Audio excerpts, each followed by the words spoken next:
Come see us doing live shows. We'll be in Los Angeles, Honolulu, Baltimore, Atlantic City, Cohoes, New York, Providence, Rhode Island. Go to jimmydore.com for a link for tickets, and only jimmydore.com.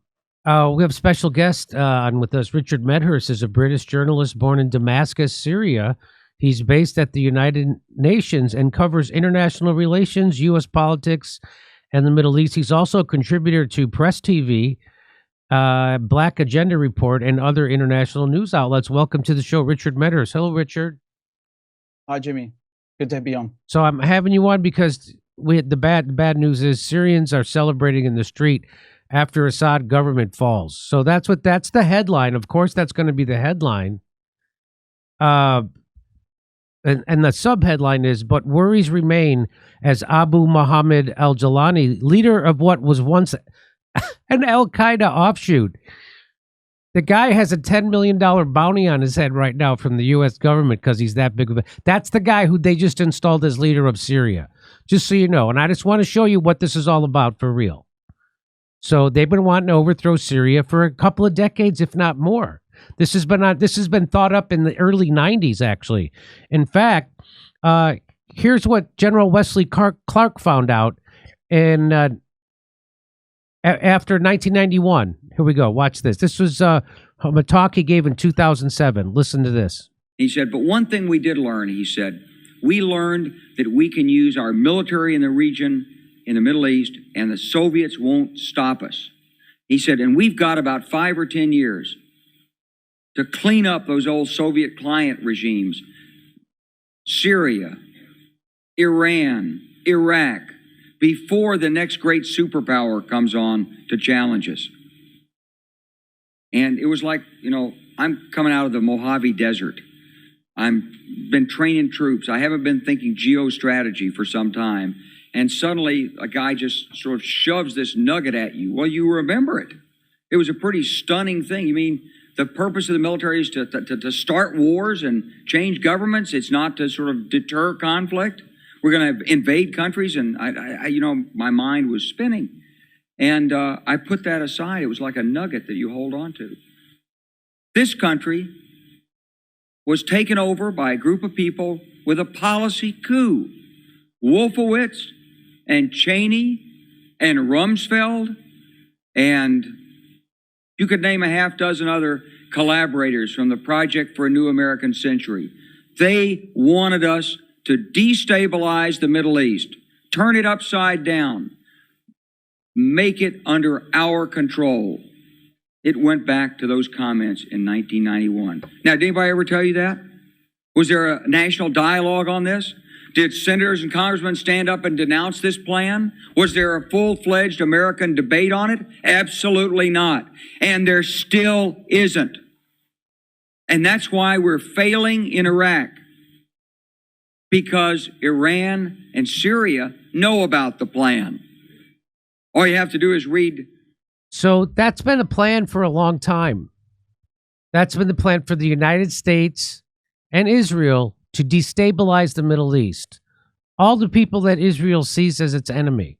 So we did Iraq, then we did Libya, we did Afghanistan, now we're doing Syria. The only one left now is Iran. Yeah. And I'll prove it to you. Here's one more. I'm going to show you the same guy, and he's going to make an even more stark point. I knew why. Because I'd been through the Pentagon right after 9/11. About 10 days after 9/11, I went through the Pentagon and I saw Secretary Rumsfeld and Deputy Secretary Wolfowitz. I went downstairs just to say hello to some of the people on the Joint Staff who used to work for me. And one of the generals called me in. He said, "Sir, you got to come in. You got to come in and talk to me a second." I said, "Well, you're too busy." He said, "No." He says, "We've made the decision. We're going to war with Iraq." This was on or about the 20th of September. I said, "We're going to war with Iraq. Why?" He said, "I don't know." He said, "I guess they don't know what else to do." So I said, "Well, did they find some information connecting Saddam to Al-Qaeda?" He said, No. He says, "There's nothing new that way. They just made the decision to go to war with Iraq." He said, "I guess it's like we don't know what to do about terrorists, but we got a good military and we can take down governments. And he said, I guess if the only tool you have is a hammer, every problem has to look like a nail. So I came back to see him a few weeks later, and by that time we were bombing in Afghanistan. I said, are we still going to war with Iraq? And he said, oh, it's worse than that. He said, he reached over on his desk, he picked up a piece of paper, and he said, I just got this down from upstairs, meaning the Secretary of Defense's office today, and he said, this is a memo that describes how we're going to take out 7 countries in 5 years, starting with Iraq and then Syria, Lebanon, Libya, Somalia, Sudan, and finishing off Iran. I said, is it classified? He said, yes, sir. I said, well, don't show it to me. And I saw. And so there you have it. So the people who engineered 9/11 used 9/11 to destabilize the entire Middle East, to occupy Afghanistan for 20 years, to overthrow the most successful country in all of Africa, which was Libya, then Iraq, now Syria, and they're headed for Iran. And how are we doing it? Well, sometimes we use our military directly, but sometimes we get in bed with legit terrorists, people like Al-Qaeda, ISIS, which a lot of people say was invented by the United States and Israel. Hillary Clinton said we invented Al-Qaeda. And so just to prove that to you, here's Joe Biden committing a gaffe. He had to apologize for this. And what is a gaffe in Washington? When you accidentally tell the truth. And here it is. What my constant cry was that our biggest problem is our allies. Our allies in the region were our largest problem in Syria. The Turks were great friends, and I have a great relationship with Erdogan, which I just spent a lot of time with. The Saudis, the Emiratis, etc. What were they doing? They were so determined to take down Assad and essentially have a proxy Sunni-Shia war. What did they do? They poured hundreds of millions of dollars and tens, thousands of tons of weapons into anyone who would fight against Assad, except that the people who were being supplied were al-Nusra and Al-Qaeda and the extremist elements of jihadis coming from other parts of the world. Now you think I'm exaggerating? Take a look. Where did all of this go? So now what's happening? All of a sudden, everybody's awakened because this outfit called ISIL, which was Al-Qaeda in Iraq, which when they were essentially thrown out of Iraq, found open space and territory in eastern Syria, worked with al-Nusra, who we declared a terrorist group early on, and we could not convince our colleagues to stop supplying them. So the only lie he's telling there is that he's blaming it all on our allies and Turkey and Saudi Arabia and the Emirates. It was the United States also funded to at least a couple $2 billion the dirty war in Syria, and the CIA was funding, the Pentagon was funding different terrorist groups, so much so that even in the New York Times, it said that the Pentagon-backed terrorists were often fighting the CIA-backed terrorists inside Syria. That's how crazy it is. And of course, the White Helmets is also another terrorist organization fronting as a human rights organization. So let me bring in Richard Medhurst. And do the people in Europe know about this? Do certainly people in Iraq and Syria know about this? But tell me who else knows about this besides the people watching this show right now? Nowhere near enough, Jimmy. I mean, most people are still completely ignorant about what happened in Syria. They still think that it was, some kind of grassroots revolution that just sprung up. And, they use like all this State Department lingo about, the butcher and the murderous regime. It's funny because they never talk about that, Joe Biden or Keir Starmer in the same way, even though you can pick any British or American leader and they certainly have a higher body count. But, it's unbelievable how people just can't see what's going on, given the fact that you know, when you have to spend $1 billion to overthrow someone, which is Operation Timber Sycamore, the CIA operation, you can't call that a revolution. And again, that's taxpayer money, and people still don't know about it. And you look at the British side, because you mentioned the white helmets. That's an MI6 operation, and they were running all these intelligence cutouts like ARC and Incostrat, and you know, like hundreds of different groups that they had launched as MI6 fronts, posing as humanitarian organizations or news groups or whatever it was, but basically to bombard public opinion with propaganda. And they did this both in Arabic and, of course, in English. So even inside of Syria, you've still got a lot of Syrians that don't know they've been duped. And, you know, while they're out celebrating, Israel is taking even more land. I'm sure we'll get into that in a second, because it's its own, you know, that invasion now is its own beast. But not enough people know about it. They just don't know enough. And, you know, this is all about, people need to understand it's an extension of what's happening in Gaza. That's what's going on. They've been wanting to get rid of Bashar al-Assad for a long, long time now, because he refused to normalize ties with Israel. He refused to abandon the Palestinian cause. He refused to allow a gas pipeline that would go from Qatar all the way to Turkey. And, you know, Erdogan has his own interests. He wants to fight the Kurds because he, you know, in Turkey, they think the Kurdish Workers' Party is a terrorist organization. And so they label its Syrian counterpart, the YPG, a terrorist organization. So what Erdogan is doing now by sending El Jolani, this terrorist, and HTS is trying to surround the Kurds, who are, by the way, stealing oil with the United States. They're occupying 1/3 of Syria now, the United States. And he's trying to surround them.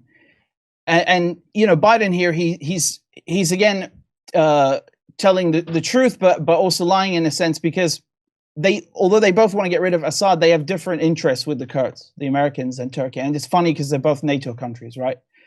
So in any case, you know, Turkey's trying to do that. Israel is trying to take more land, and the United States is trying to cripple the new Silk Road. I think people need to remember where Syria is located geographically. This is a crossroads between Europe, Africa, the Middle East, you know, Asia. It is the cradle of civilization. The old ancient Silk Road used to pass through Syria, and the new one was slated to as well.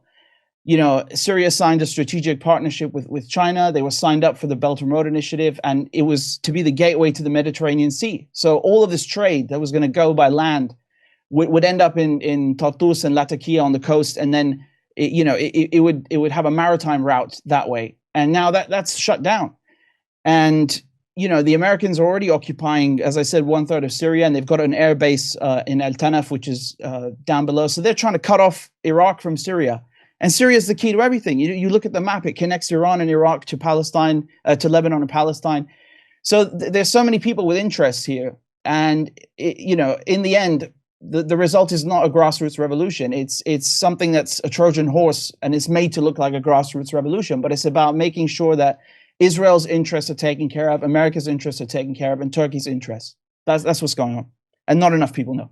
And people, I've reported this and it must have been at least 2017 when they were Qatar wanted to send a pipeline through Syria to Turkey. Now, yeah. And Syria wouldn't agree to that. So that's their interest in funding all the terrorists to overthrow Assad. And Assad wouldn't go along with that. And I'm going to guess the reason he wouldn't go along with that is because he's more aligned with Russia, and Russia wants that be an energy supplier and didn't want that competition. Yeah. And so this is all about money. This is all about natural resources.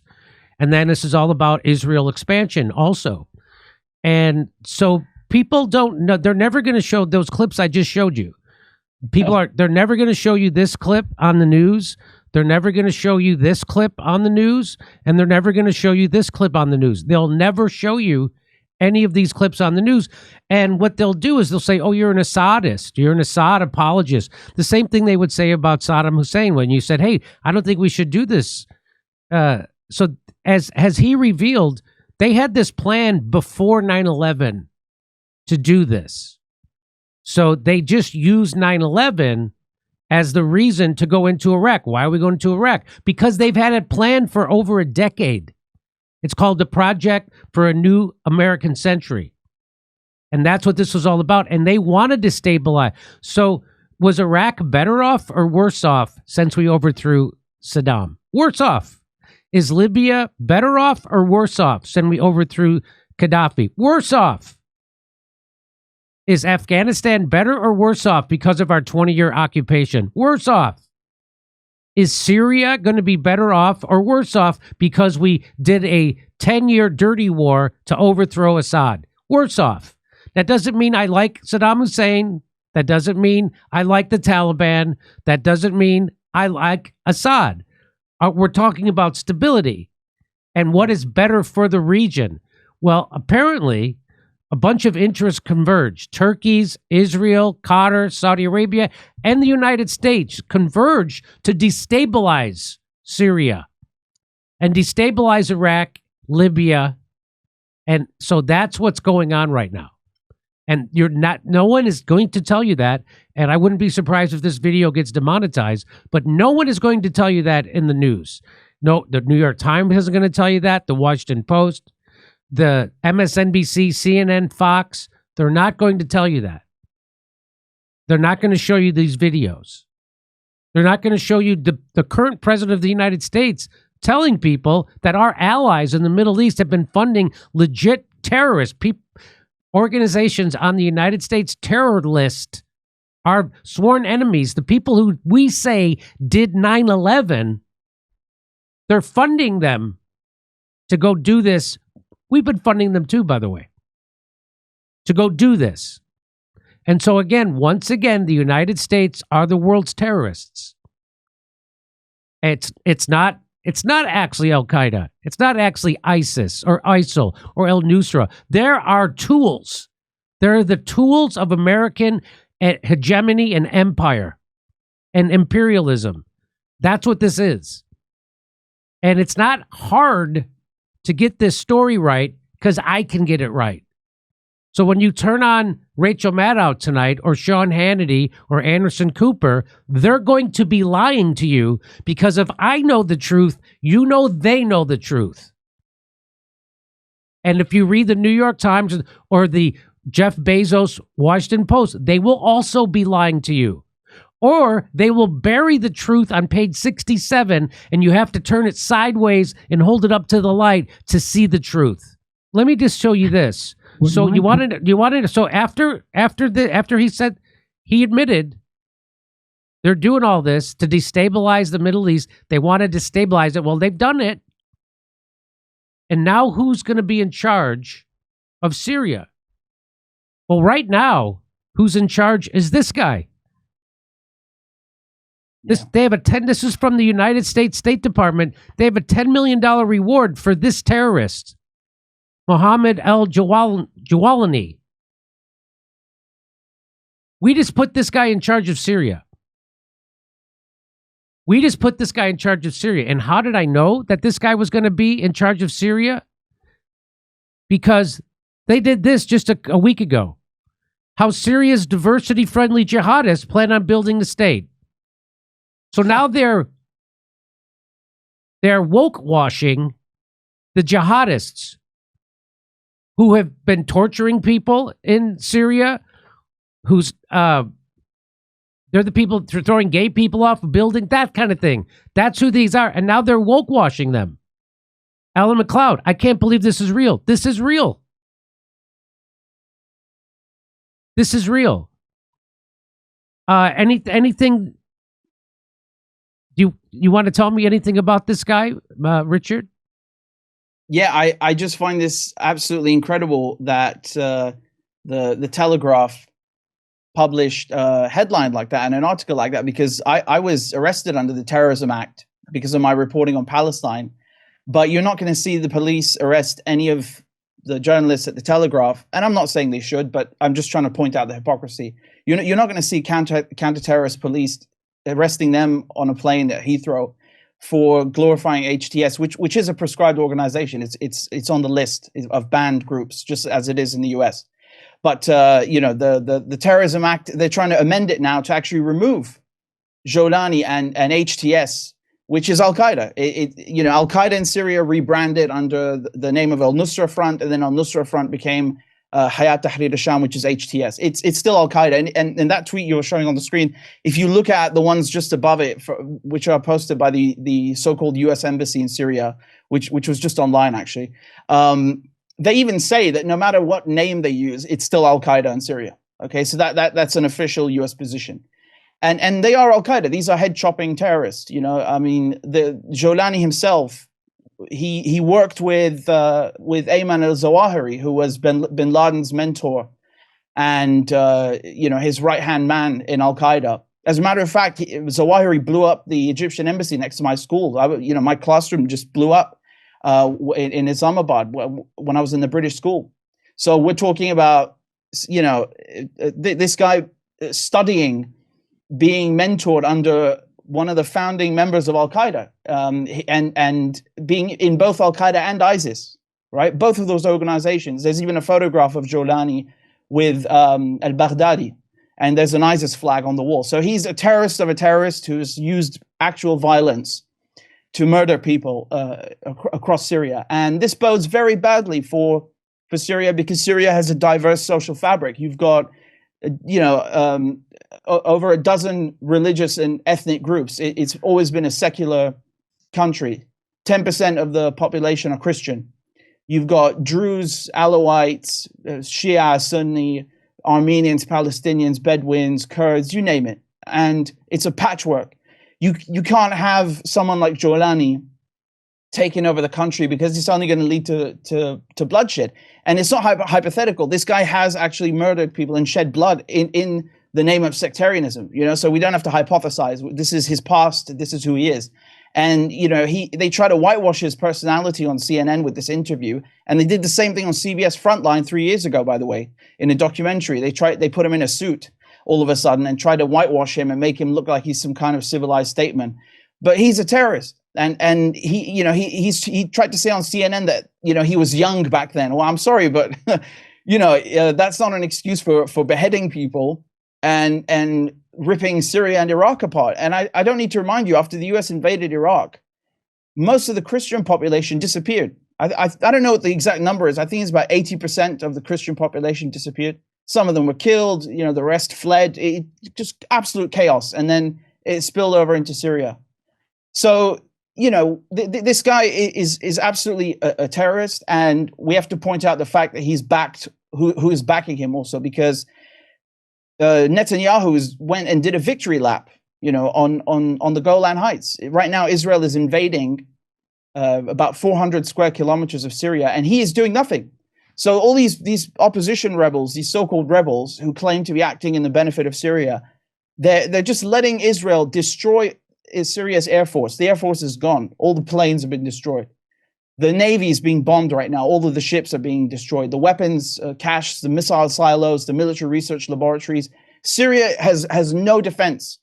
So, Jolani and his ilk were so ready to chop people's heads off and carry out, heinous acts of violence. But as soon as Israel is invading more Syrian territory and destroying the country's military infrastructure, they have nothing to say and nothing to do, and they don't fire a single bullet. It's amazing. It's absolutely amazing. It's amazing. They say ISIS and Al Qaeda are enemies of Israel, yet they never attack them.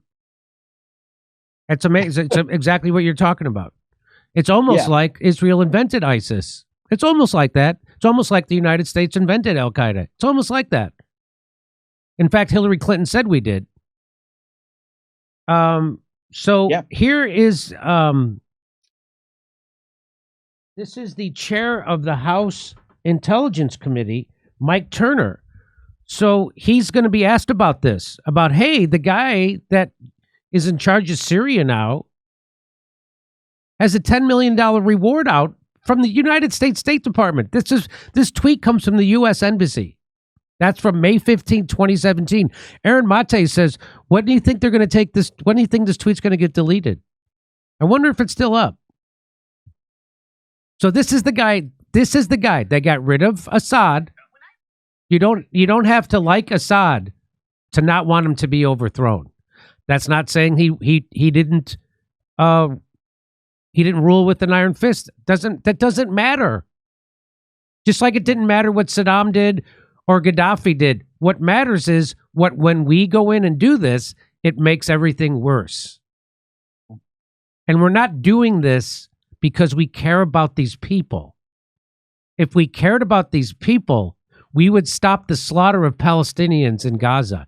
So obviously we don't care about Pete. This is never this idea that we don't care about the Ukrainian people, just like we didn't care about the Iraqi people, just like we didn't care about the Libyan people, just like we didn't care about we don't care about anybody. This is all the war machine. And this is about, as I showed you in the previous video, I showed you they've had this plan to destabilize Syria, Iraq, Iran, Afghanistan, Somalia, and Lebanon. This has been their plan. They cooked this plan up in the early 90s, and then they used 9/11 to implement it. It's just taken a little longer than they thought. That tweet is still up. So this tweet is still up. Jimmy, sorry to interrupt. I just want to say one thing.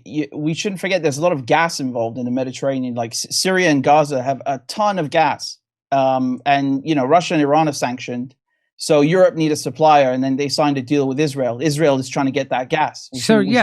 So they found all these gas reserves underneath Gaza and offshore of the West Bank. And some people say it like $500 billion worth. And so Israel wanted to become an exporter of energy. Again, it's always about oil, gas.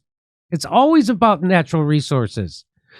Lindsey Graham just said there's $11 trillion in rare earth minerals in Ukraine, so we better get it, or else China and Russia will. So this guy is the chairman of the House Intelligence Committee, Mike Turner. He's asked about this. Hey, isn't this guy a terrorist? And doesn't the United States State Department have a $10 million reward? Watch what he says. Showed the picture of Abu Muhammad al-Jilani. He is the leader of Hayat Tahrir al-Sham. People call it HTS. You're going to hear a lot about that in the coming days and weeks. The rebel group that appears to be taking control, but they are working also with the prime minister. The United States government has a $10 million bounty on the head of Jilani. Do you think the United States still should keep that? Should Americans be concerned that this will mean something in terms of impact for terror threats to the United States? Well, this is a terrorist organization and group, but this is not going to be just a passing of power and authority. It could be. We'll have to obviously watch that. One of the things that we do see here, though, is this is a diplomatic failure with respect to the United States and Turkey. The U.S. has troops in Syria. This is on the border of Turkey. Turkey is a NATO ally. The United States is working with the Kurds. This really could have been an opportunity for the United States to work to try to resolve the issue between the Kurds, Turkey, and... No, what you'll notice is he's not answering the question. What you notice is he's just clearing his throat the whole time, basically. And so here's that map you're talking about. So there's Turkey. There's Iraq. We overthrew Iraq. Now we overthrew Syria. Over here is Afghanistan. Over there is Libya. So we're doing all the dirty work for Israel, but that's not just Israel. Saudi Arabia, Qatar, Turkey. Our interests converge. And if you say that people say, "Oh, we got to throw over Assad because he's a dictator," then why are we not overthrowing Saudi Arabia? They're brutal dictators. So it's never about that. But if you go on Facebook today, every one of my idiot comedian friends will be repeating the State Department line on Syria today. So he didn't answer that question. He didn't answer the question. What do you think they are going to do about this, Richard? What do you think they're going to do about this problem of having a legit terrorist who's got a $10 million bounty on his head running Syria? How do they? So is this how they're just going to try and sell it like this? They're going to try and make him out to be like, no, he's actually a nice guy now. Yeah. They've been doing that for 3 years now. I think that the first one where they interviewed him was, like I said, CBS Frontline about 3 years ago. So that they put him in a suit for that one. Now he's got Zelensky's wardrobe, and even the New York Times are saying that he's got like a Zelensky chance now to become a statesman. I mean, it's really incredible how they're trying to sell him and whitewash his reputation. Like this guy is not. We're not saying that he has like a similar ideology to Al Qaeda. He was running Al Qaeda in Syria, and he was in ISIS. He was Baghdadi's deputy. So we're talking about senior leadership of Al Qaeda and ISIS, both. If one wasn't bad enough, and like I said, he's incompatible with Syrian society. I mean, unfortunately, I think people drank so much of the Kool-Aid. Like we were saying, there was such a propaganda operation. So much money was poured into this, both in English and Arabic media, to get people on board with this regime change operation and sell it like it's some homegrown Arab Spring grassroots thing. They're even some people they become so deranged, I suppose, or distanced from reality that they think they can tolerate this person, that he's some kind of viable alternative to Bashar al-Assad. I mean, it's ridiculous. Notice also how he hasn't said a word about Israel. He himself and the other commanders in this rebel movement, they're saying that they want to have Israel come and plant a rose in the Syrian garden or some nonsense, using all kind of like rosy language, and saying they want Israel to come and invest in Syria. Like they're just openly inviting normalization. So apparently you can be the worst, most barbaric terrorist, and as long as you don't pose any kind of threat to Zionism, they will love you and try and rebrand you in the media. So they are going to go on with this charm offensive, yeah. And I can't take anyone seriously who thinks that Syria is better off now than it was in 2011, or Iraq is better off than it was under Saddam, or Libya under Gaddafi. I mean, again, like you were saying, no one is denying they ruled with an iron fist. Obviously they did, but you can't remove someone who's bringing stability and security and then give them Al Qaeda. I mean, what is this madness? Libya hasn't recovered, Iraq hasn't recovered, and Syria is. I mean, the best we can hope for is that it doesn't fall apart now. But I don't think there's any promise to be held. You've got 37 factions now that came in with this Turkish-backed offensive in the last days. 37. So they'll probably be fighting each other soon, and then fighting the Kurds, and it's going to be a disaster, But they're going to continue with this charm offensive. I've no doubt, and I don't understand people who can't see reality, can't see reason. Palestinian case, Syrian case, they're one and the same. Their fates are intertwined. So the day that Syria fell, Palestine fell. So now Benjamin Netanyahu is thrilled about Syria falling because that's been part of their project. The part of the greater Israel project is to expand into parts of Syria. And so here's what he had to say about Syria falling. This is a historic day for the Middle East. The collapse of the Assad regime, the tyranny in Damascus offers great... First of all, when he says it's an historic day, it means it's their first win in a very long time. That's what he means. I say enjoy it while it lasts, because there's a curse on you guys now. And everything's going to go incomprehensibly bad for Israel. That's my feeling. Maybe it's my hope. We'll see. I don't know. But so here, this is Bibi Netanyahu's creepily awkward Kevin Spacey fireside chat. And here we go. This is a historic day for the Middle East. The collapse of the Assad regime, the tyranny in Damascus offers great opportunity, but also is fraught with significant dangers. This collapse is a direct result of our forceful action against Hezbollah and Iran, Assad's main supporters. It set off a chain reaction of all those who want to free themselves from this tyranny and its suppression. But it also means we have to take action against possible threats. One of them is the collapse of the Separation of Forces Agreement from 1974 between Israel and Syria. So they had a Separation of Forces Agreement since 1974. I think that's the end of the Yom Kippur War. And now that's over because there's no more Syrian government. And so Netanyahu's like, well, so now we're going to have to expand into Syria to make sure. Well, here, listen to what he says. Watch this. agreement held for 50 years.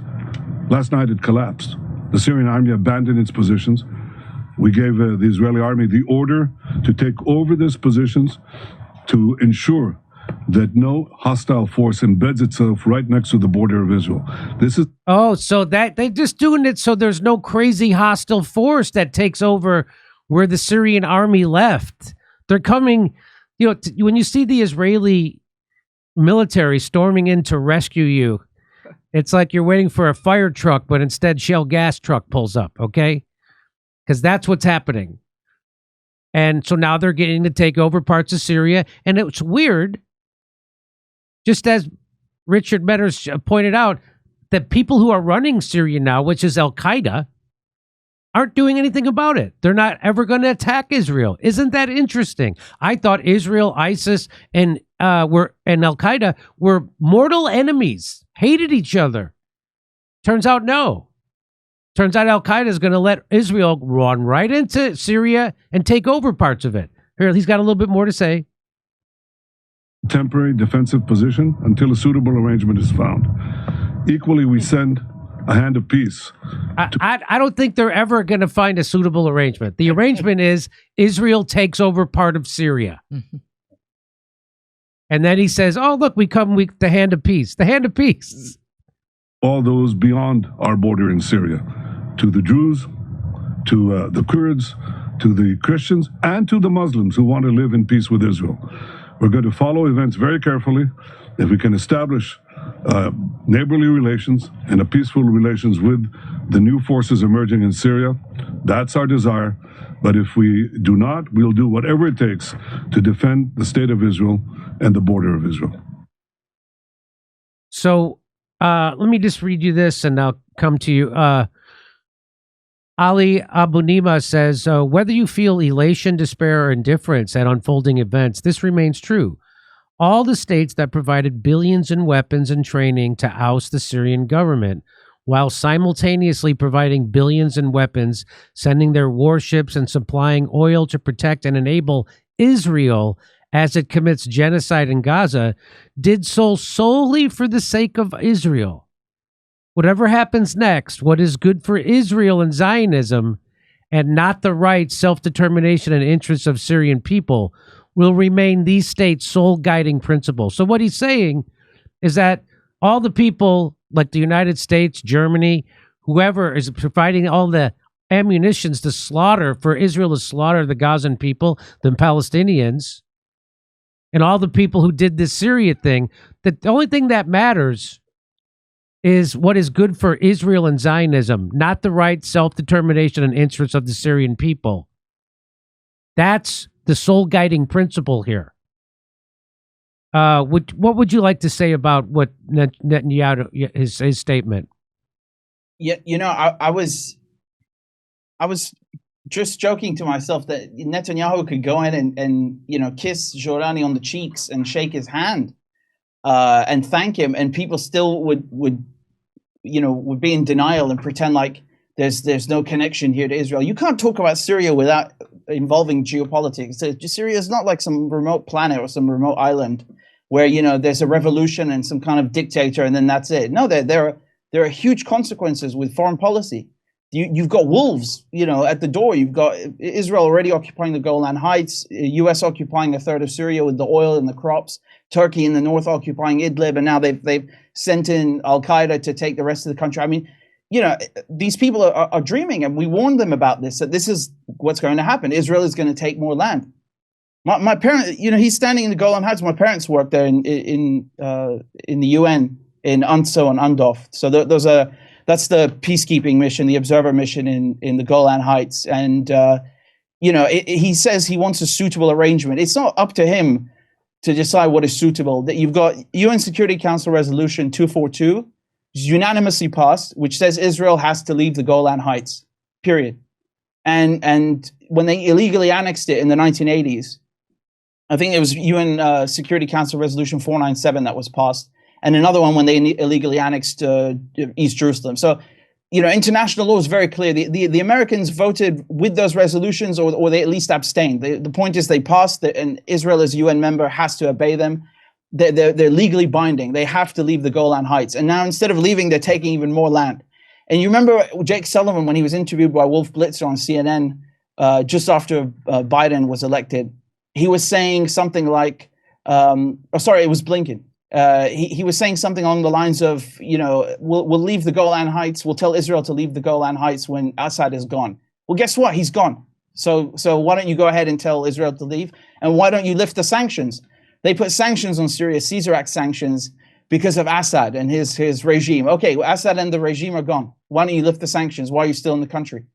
So, it was never about democracy. They don't care about people in Syria. It's all about expansionism and greater Israel. And, they're going to keep going. You got Smotrich, who's Netanyahu's finance minister, who was doing an interview in Hebrew about 4 weeks ago, and he said on camera that they want to extend Israel to Damascus. And right now, Israeli troops are 40 kilometers from Damascus. I mean, this is unheard of. They've taken control of Mount Hermon. That's the highest point in Syria. It's the most strategic place in the Golan Heights. Israel had a massive blind spot with their radar here, with their surveillance. It gave Syria a huge strategic advantage, military advantage. And these so-called rebels who claim to represent the interests of Syria have handed over the most precious military installation and site in the country without firing a bullet, without a fight, without any form of pushback. They just let them have it. And the Israelis have said they're going to take 400 square kilometers. That's larger than Gaza, by the way. That's an area larger than Gaza. And that's in addition to what they've already occupied since 1967. So they're not going to stop. And they've launched over 150 airstrikes since, in the last 48 hours. Israel have bombed Syria more than 150 times. Like I was saying before, every single piece of infrastructure that is beneficial to Syria as a country, for its military, for its defense, they've destroyed it. Radar installations, missile installations, you name it. Research laboratories, everything is gone. And these so-called rebels haven't done a goddamn thing because they're working for Israel. Why would they fight back? Why would they fight back? So, I don't understand the Syrians that have been fooled by this, that have had the wool pulled over their eyes, because you have a large number. I wouldn't say it's the majority, but a large portion who think that, it's time to celebrate. It's not time to celebrate. Turkey is moving in. Israel is moving in. America's not leaving. And they have control of the country now, and they just let it go to pieces. This is irreversible damage. So the Syrians in Syria don't realize that their country is now being balkanized. It's now being split up and given to the United States, to Israel, and to Turkey, and that there is going to be no Syria. They don't realize this. A lot of Syrians do. I'd like to think the majority of Syrians completely and perfectly understand this, but my point is there are too many who don't. There's a large minority who don't, and that's a shame. This is a ex-Deputy Assistant Secretary of Defense for the Middle East. Her name is Dana Stroll. And here she is. She's going to tell you that the United States actually owns part of Syria. Well, listen to this. Watch this. The United States still had compelling forms of leverage on the table to shape an outcome that was more conducive and protective of U.S. interests. And she says the United States has leverage. You know what our leverage is? That we're illegally occupying their country. Yep. That's what she calls leverage. They talk about it like it's a real estate deal in Manhattan. Here she goes. Watch this. So the first one was the 1/3 of Syrian territory that was owned via the U.S. military. That was owned. So this is our leverage, the 3 leverage points. The first one is 1/3 of Syria that is owned by the U.S. military. We didn't buy it. We didn't purchase it in a land deal. We illegally invaded their country, illegally, against international law, and are currently occupying it. You know that thing that everybody screams about what Putin did in Ukraine, how he illegally invaded? We did the same thing to Syria, which is right next door to Ukraine. And she says, we own it. Do you hear the language these people use? That's called imperialism. That's called hegemony. That's called chauvinism, Western show. It's every unbelievable thing. They just say it. It just rolls right off her tongue. We own a third of it. Here, let's listen to it again. Here we go. The United States still had compelling forms of leverage on the table Compelling to forms shape of an leverage. outcome that was more conducive and protective of U.S. interests. And we identified 4. So the first one was the 1/3 of Syrian territory that was owned via the U.S. military with its local partner, the Syrian Democratic Forces. Now, this was a light footprint on the U.S. military. Do you see how these people talk? Mafia. That is exactly how the mafia talks. The United States is a mafia state. That's exactly how the mafia talks. We own it. Hey, look. Hey, what's all our oil doing underneath your land? Huh? It's a pity if something would happen. You got a nice country you got there. Be pity if something happened to it, huh? Guess what? We own it now. No, we own it. And here's my offer. Nothing. Sounds just like the Godfather. Because that's what it is. We're not there enforcing any rules-based order. We're not there providing democracy. We're not there defending people from a dictator. We're the mafia coming in and stealing shit. Let's listen to a little more. About 1,000 troops over the course of the Syria Study Group's report, and then the tens of thousands of forces, both Kurdish and Arab, under the Syrian Democratic Forces. And that 1/3 of Syria is the resource-rich, it's the economic powerhouse of Syria. So where the hydrocarbons are, which...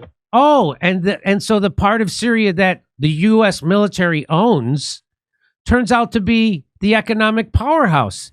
That's where all the hydrocarbons, she calls them. That means oil and gas. That's where it is. And then that's also where they make all their food. That's the rich farmland, the wheat. That's the part we took over. Richard, go ahead. Say what you'd like. Yeah, it's just shocking, and to that point about them being a mafia, I always call NATO a protection racket, right? It's exactly like the mafia, it'd be a shame if someone did something to your country, right? So you better sign up to our program and pay us to protect you from us. And we shouldn't forget Turkey's a NATO country, right? So when we say NATO-backed revolution, you got 2 NATO armies in Syria right now, US and Turkey, in addition to Israel. And that region she's talking about, and when I mentioned earlier, the 1/3 of Syria, it's everything that's to the north and to the east of the Euphrates River, right? Remember, this is the Fertile Crescent. This is the cradle of civilization. This is where farming was invented, right? So that's how fertile we're talking. That's how important. And Syria was a net exporter of wheat. So Syria had a surplus of wheat before the war. Bread was extraordinarily cheap. People ate well. So I'm not going to say the country was perfect, but it was getting better and better. The infrastructure was being modernized the whole time. New pavements the whole pavements being redone, roads being built, tunnels being, highway tunnels being dug, internet getting faster, no more electricity cuts. I saw that with my own eyes, right? Every single year was getting better and better, and then 2011 just set the country back decades. Now you get a few hours of electricity in Damascus. So and you got sanctions. I mean, they destroyed the country, and all this area they're occupying, Hasake Deir ez-Zor, these are the governorates in that 1/3 of Syria. Has got all the oil there, and they put U.S. military bases on the oil fields, right, to really make you understand who owns it. They put U.S. bases with U.S. flags, and they do patrols and just steal the oil, and then they ship it into Iraq, so they can more securely, evacuate the oil from their American bases in Iraq. And if you look at the companies that were extracting that oil, also based in Delaware, owned by a bunch of neocons, and just Syria. If you look at the top 10 exporters of oil in the world, Syria is not on that list. It's not like Iraq or Iran. It doesn't have that much oil, but what it represents to the Syrian economy is 1/4. So oil revenue is 1/4 of the government's revenue. That's how big and how important it was. And Syria, as a socialist country, you got free education, you got free healthcare. All of that is subsidized by the government. So by stealing the oil and stealing the crops, you're directly depriving Syria of that revenue and the Syrian people of their human rights and their standard of living. So Syria also was growing lentils, cotton, you name it, right? So a lot of it was very self-sufficient in a lot of ways, and you can see what Gaddafi did with his country, how stable it was. He made it the most successful country in Africa, the richest. And again, you can't deny that there was improvement in the country. You can't deny it. And these people want to deny it so they can justify putting nut jobs and head choppers from Al-Qaeda in power. Well, I'm sorry, but you can't dupe me. I was there, I saw it, and the country was getting better. And now they talk about it like it's a piece of real estate. It's disgusting, honestly. And just to remind people before we wrecked Libya, that Gaddafi had same thing. Everybody had education. Everybody had healthcare. Everybody had housing. They had a good economy. In fact, he even turned the desert into farmland, which with a waterway system that was considered the eighth wonder of the world. Gaddafi did that. And then what did we do? We bombed it with depleted uranium bombs. And so we wrecked it. Just like we wrecked Syria. Just like we wrecked Iraq. Just like we're going to try to wreck Iran. So this is your country. This is... and nobody, do you remember voting for us to go to war with Syria? Because we didn't.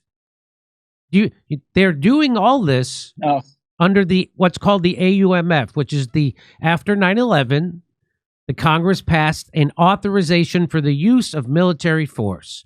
And that was so the president could go find the people who did 9/11, no matter where they were in the world. So they could be anywhere. They could be in Afghanistan. They could be in Iraq. They could be in Libya. They could be in Syria. They could be in Somalia. They could be in the Sudan. Wherever they are, the United States is bombing under the AUMF as if we're fighting the people who did 9/11.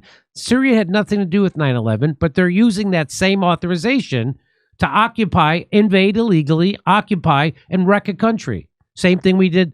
We're doing that everywhere. That's what they're using. Yeah. And so so Congress never has to vote to go to war. A president never has to declare a war. We could just have endless wars. And this is what Trump, when he ran in 2016, was to stop this stuff. Trump ran to stop this stuff. He said we need to get out of the Middle East and let people take care of their own countries. And that's why this war machine did Russiagate on Donald Trump. Because he ran as an anti-interventionist. He exposed their game. And for all of Donald Trump's flaws, which he has many, that's why they hated him. If you listen to CNN, they'll tell you they hate Donald Trump because he's a big liar. What they hated was when Donald Trump told the truth. They didn't hate when he lied. If you think the establishment hates a politician because he's in Washington, D.C. lying, I've got a vaccine I'd like to sell you. The reason why they hated Donald Trump is because he would accidentally, every once in a while, tell you the truth about their game. And the president of the United States, Donald Trump, looked into a camera when he was president and said, we're leaving some troops in Syria for the oil. We're there for the oil. And you're not supposed to say that. And that's why they had to get rid of him also. Because the whole world saw the president of the United States look into a camera and give the game away of the United States foreign policy for the last 60 years, which is to invade smaller, weaker countries and steal their natural resources. So that's the game, and that's the game she just revealed. We're occupying the economic engine of Syria. That's where they make all the food, and that's where all that oil and gas is. And we own it. We own it. She just says it. And there's nobody other to push back at her. No one's going to say, what? When did you buy it? Why do you get to own it? Is there a UN resolution saying you own it? No, quite the opposite. That's an illegal invasion. It's a legal occupation. And now there's no government there anymore. Let me just show you this.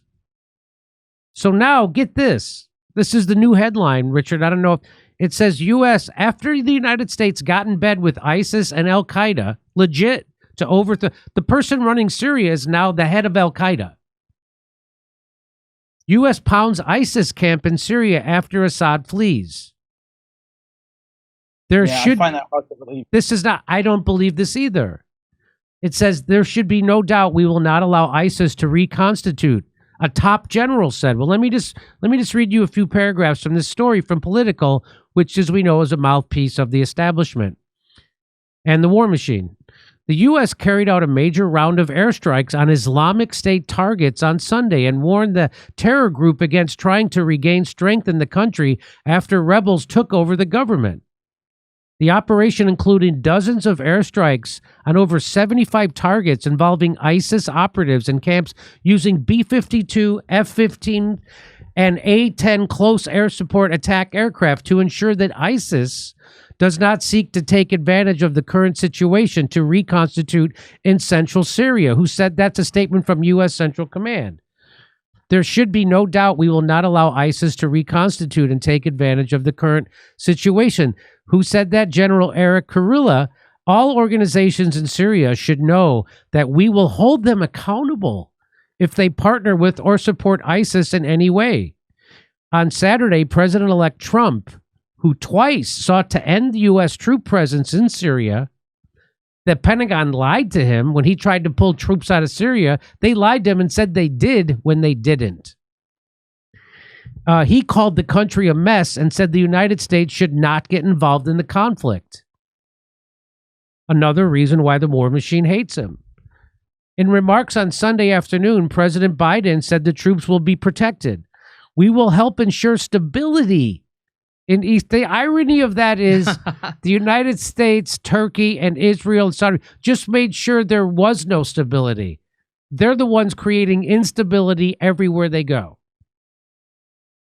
Against any threats, our mission against ISIS will be maintained, including security of detention facilities where ISIS fighters are being held as prisoners. The U.S. forces are in the north and east of the country, hundreds of miles from the recent fighting that saw the Turkish-backed HTT, they're considered a terrorist organization, race through the countryside, chasing Assad's troops out of the major city of Aleppo and taking Damascus on Saturday. The United States labels the group as a terrorist organization.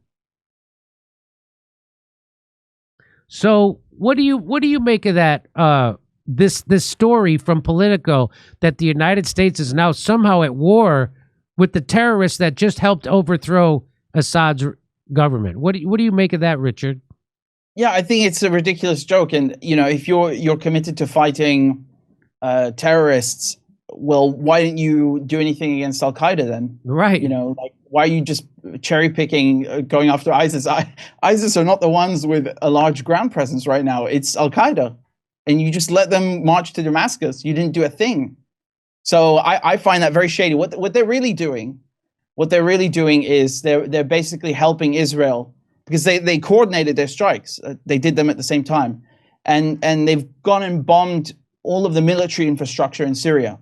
So these are things that, if you drink the Kool-Aid and you really believe like Syria is some free, blooming democracy now, well, yeah, it still needs an army, right? It still needs its military infrastructure to defend itself. Well, sorry, that's gone now because Israel and America destroyed it and made sure it's destroyed. There's no air force left. There's no fleet of MiGs. It's gone. The ships, the Navy, gone, everything. They have destroyed it. That is what they've been blowing up. And as a matter of fact, Al Qaeda and ISIS benefited from having the United States and Israel act as their air force. You can go and look on Google during the last years and find tons of stories of the United States bombing the people fighting ISIS. They would go and bomb, dozens of Syrian troops. Or I think once they even killed hundreds in one go, in one fell swoop. And they would go and, attack the Bedouin tribes or other groups that were fighting against Al-Qaeda and ISIS.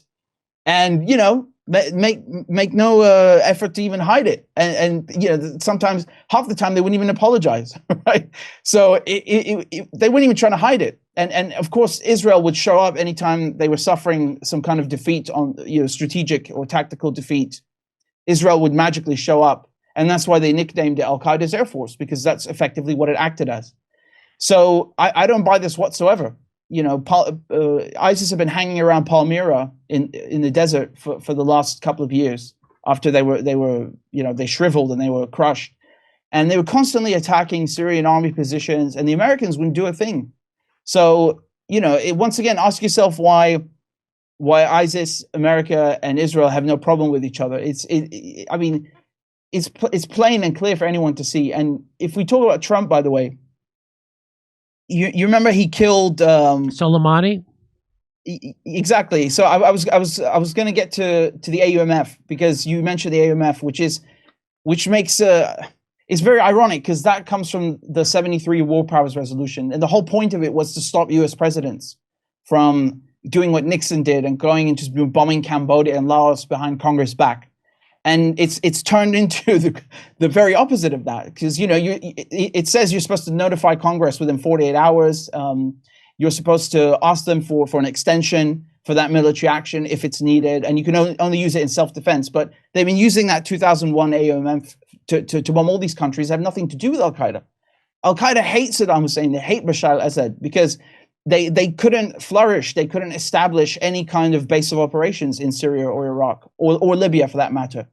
Those leaders, Gaddafi, Assad, Saddam, they had no tolerance for this kind of extremism, none. So one of the last places on earth that you would find Al Qaeda is Syria or Iraq or Libya, and of course people don't know that because the media constantly lie to them, and just fill their brains with garbage. So when it comes to Soleimani, Trump used AUMF of 2002, which was for the invasion of Iraq. And he also used Article 51 of the UN Charter to claim self-defense. You can't buy this. And the thing is that no one in Congress did anything. It's one thing for the president to commit acts of war, because that could have easily sparked a war with Iran. But it's another for the Congress to just go along with it. Congress is supposed to hold them to account. There's supposed to be checks and balances. There are no checks and balances when the whole Congress is filled with war criminals, when they're bought and paid for. So, they just let him get away with that. And of course, Pompeo was there with Trump doing this together. And, they kind of went for this. They're the ones who put the troops to where the oil is, as you pointed out, and made sure that they stayed there. And there was a maneuver Trump did where he pulled back a little bit in Syria, but he just allowed Turkey to take those positions. So it was still a NATO presence. They just swapped which NATO units were holding it, and that was bad for the Kurds. The United States stabbed them in the back, but then they work with them to steal the oil. They're just using them. What initially got me attracted to Tulsi Gabbard's presidential campaign was that she told the truth about Syria, and she was a non-interventionist in Syria. Well, she is now going to be the head of the intelligence community in the United States, the Department of National Intelligence. But she has, since she made all those enemies telling the truth about Syria, she has now flipped and become a lapdog to Israel and Netanyahu. So it doesn't look, I wonder, what do you think is going to happen? It doesn't look good when someone gets under the thumb of Netanyahu and the Zionists. It just, everything flips. And so I wonder if she's going to flip on Syria. Do you have any predictions on that front? I mean, I wouldn't, I don't want to predict anything, but basically I share your sentiment. She had that correct non-interventionist position, and now it's unfortunate to see how she basically, toes the Israeli line. And remember that everything that's happening in Syria right now is the Israeli position.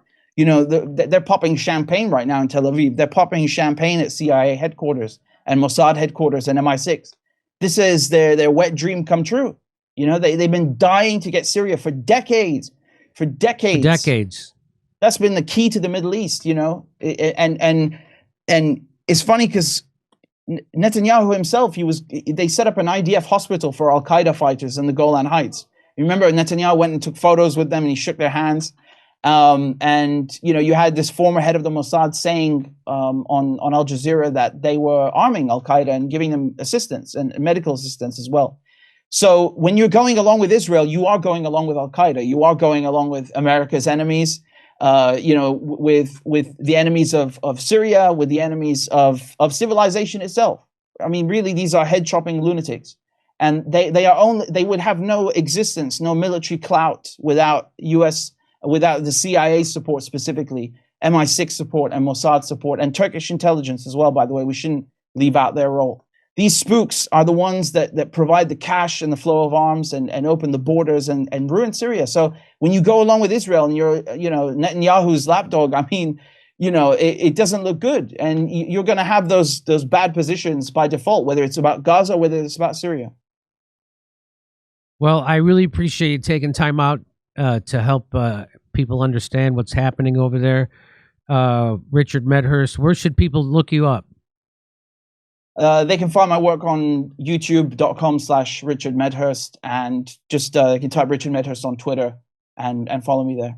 Appreciate it, Jimmy. Thank you. Okay, well, I appreciate you. Thanks for your work, and look forward to talking to you again soon.